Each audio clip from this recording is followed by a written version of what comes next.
2 Samuel chapter 4.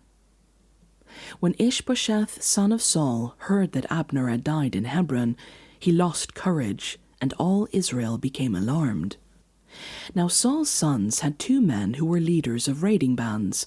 One was named Baanah, and the other Rechab. They were sons of Rimmon the Beerothite from the tribe of Benjamin. Beeroth is considered part of Benjamin, because the people of Beeroth fled to Gittaim, and have resided there as foreigners to this day. Jonathan, son of Saul, had a son who was lame in both feet. He was 5 years old when the news about Saul and Jonathan came from Jezreel. His nurse picked him up and fled, but as she hurried to leave, he fell and became disabled. His name was Mephibosheth. Now Rechab and Baanah, the sons of Rimmon the Beerothite, set out for the house of Ishbosheth, and they arrived there in the heat of the day while he was taking his noonday rest. They went into the inner part of the house as if to get some wheat, and they stabbed him in the stomach. Then Rechab and his brother Baanah slipped away. They had gone into the house while he was lying on the bed in his bedroom. After they stabbed and killed him, they cut off his head. Taking it with them, they travelled all night by the way of the Arabah.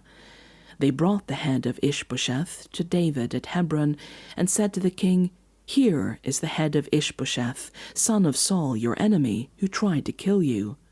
This day the Lord has avenged my lord the king against Saul and his offspring."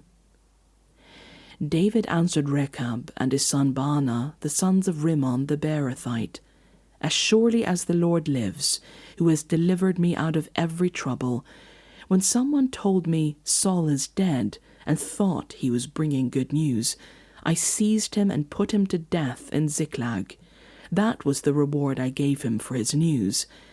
How much more, when wicked men have killed an innocent man in his own house and on his own bed, should I not now demand his blood from your hand and rid the earth of you?"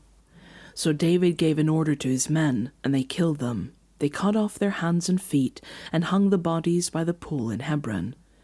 They took the head of Ishbosheth and buried it in Abner's tomb at Hebron.